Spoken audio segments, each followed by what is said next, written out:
What's up, guys? I have a really cool video for you here today. I'm going to be teasing an upcoming update that's coming to the game that will be amazing for the community. Matter of fact, this is an update that is immensely beneficial for free to play people as well. Let me show you this teaser image right here. What are we looking at exactly? Well, this is what's called the Creator Camp for Clash of Lords 2. And I'll let you guys pause it if you want to read it word for word or look through all the images and whatnot. But essentially what this is this is going to be an in-game interface, kind of like how you can find here or here.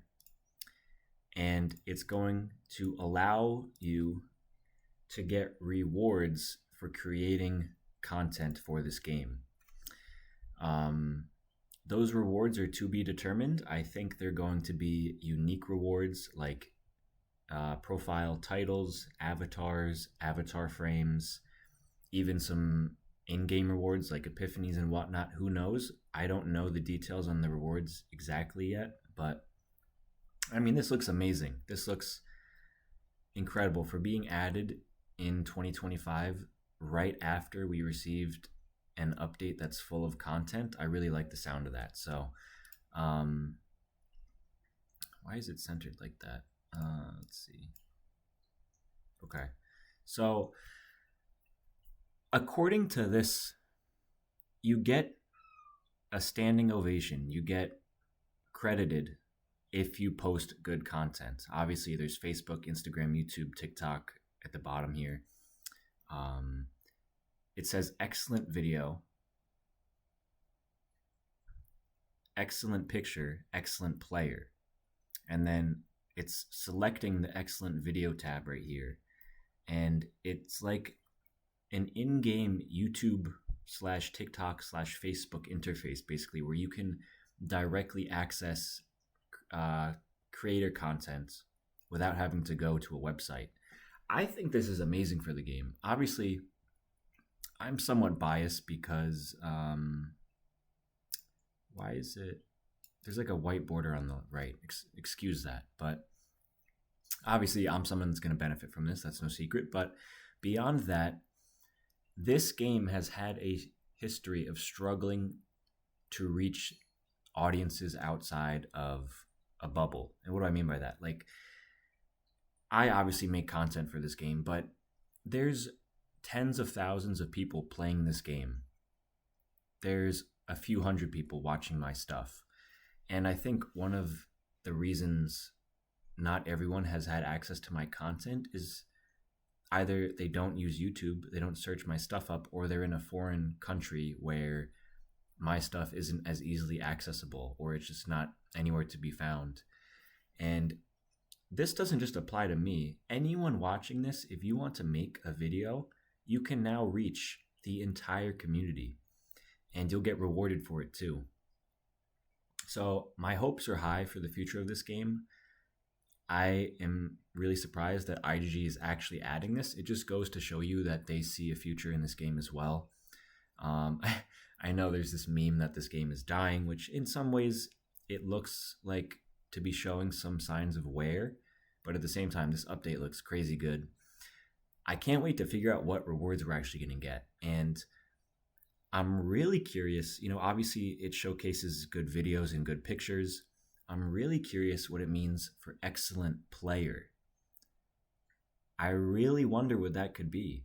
For all we know, you could post a really impressive attack or defensive performance, kind of like how I just posted my most recent video, and then you get recognized in-game for being an outstanding player. Who knows what rewards will be there? But this looks amazing. I can't wait. And that's that. That's a teaser.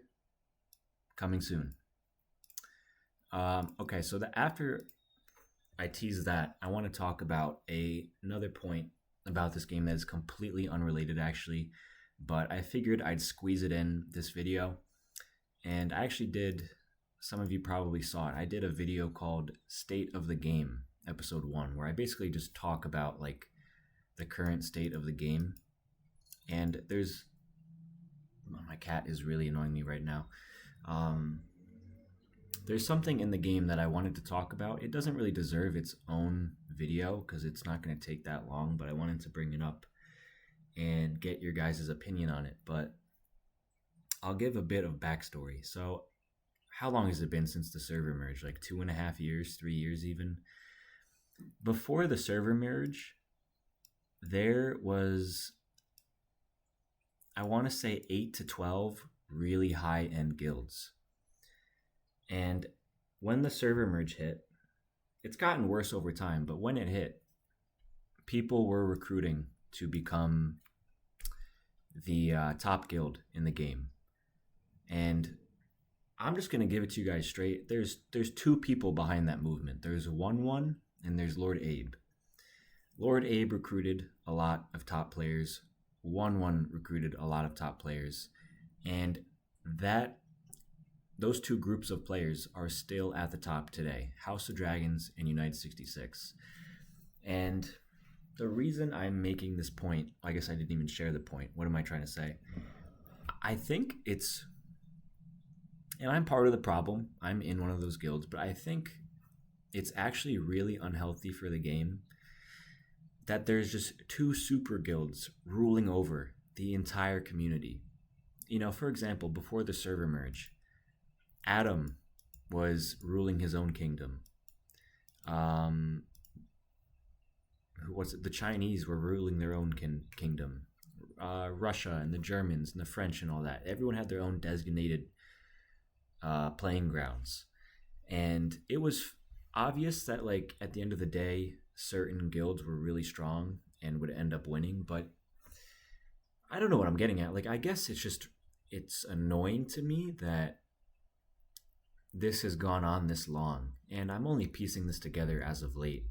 I've been kind of like zooming out and looking at the bigger picture of this game over the past month or so, and I honestly think it would be really healthy if we just be real with each other. I know, Lord Abe, you're watching this, and we just disperse and go to our own respective groups. And I say that with the intention of making this community healthier. It's no secret most of the top players are in United 66. And no, I'm not saying this because I want to win. I was in United 66 myself. I left. The reason I'm saying this is, like, everyone outside of these two guilds, and I guess you can say One World as well, I know deep down are not having the best time ever. Yeah, there's probably a player here and there in these guilds that are like, they're aloof and they're not keeping in touch with the meta and they're having a good time. But for the most part, it has to be so uninspiring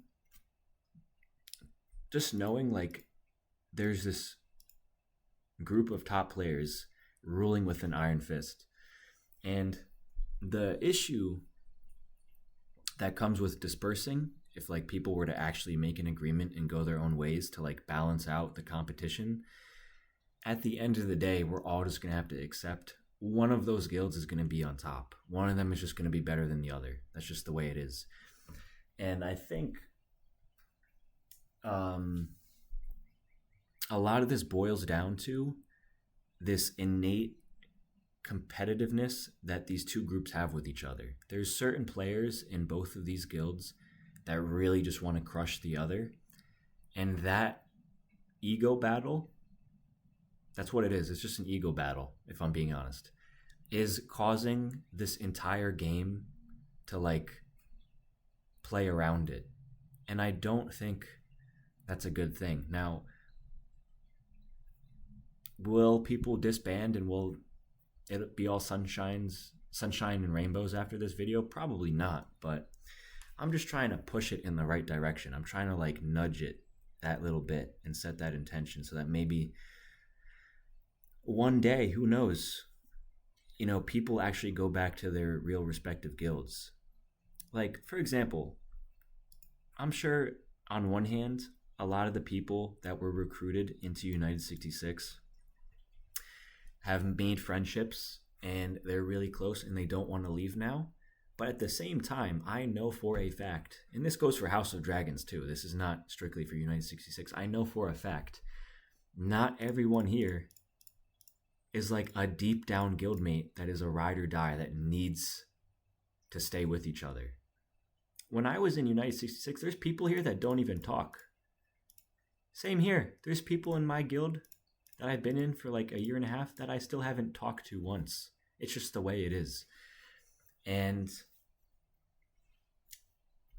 ideally, like, there's a way where Lord Olympia Games is unique every single time. The issue I have with the battle between House of Dragons and United 66 in Lord Olympia Games is it's like clockwork. Rinse and repeat, rinse and repeat. And it would be sick if the top 8 every single time is like fighting tooth and nail.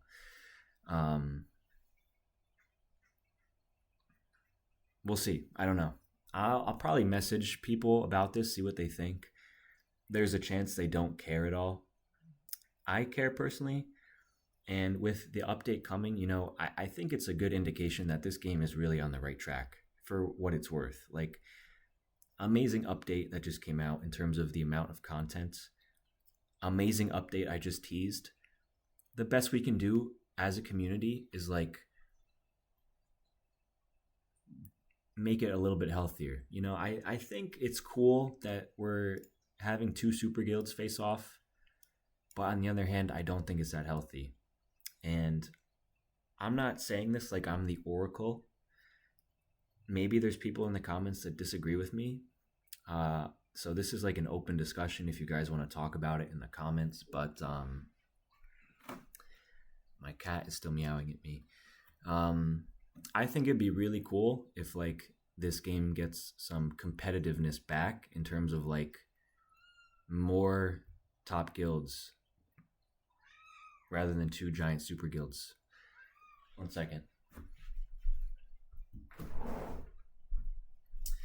Had to let my cat out, but the issue that this comes down to, and I know this sounds silly, but this is just the straight up issue that this comes down to. There's people in House of Dragons, and there's people in United 66 that really don't want to lose to each other. That's it. And there's a way where they can still battle it out, where they're still getting their competitiveness going for each other. They're still fighting it out. And the whole game doesn't have to suffer. Now, is the whole game suffering? I don't know. That's like a really strong word for this, but I think it's not looking good for like all these people. I hope I'm making sense. I hope this is a point worth talking about in a video, but I'll leave it at that. If it gets traction, if there's interest, if anyone wants to like follow suit and actually make something like this happen, I don't know. We'll see. It sucks at the same time because I actually just recruited a lot of top players to join this guild. And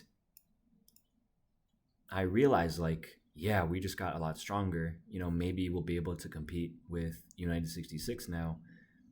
But at the same time, every time I take a top player and put them in House of Dragons, you're taking like one of the star MVPs away from one of these other guilds.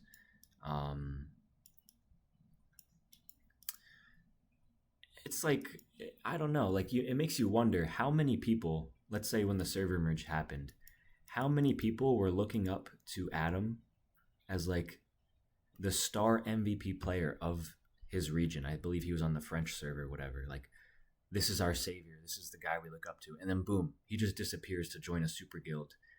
All those players are left in the dust. And this actually happened with the Chinese players. These guys are obviously the superstars that spend a lot. They're really strong players. There used to be like 50 people that were under them from China or whatever region they're from originally.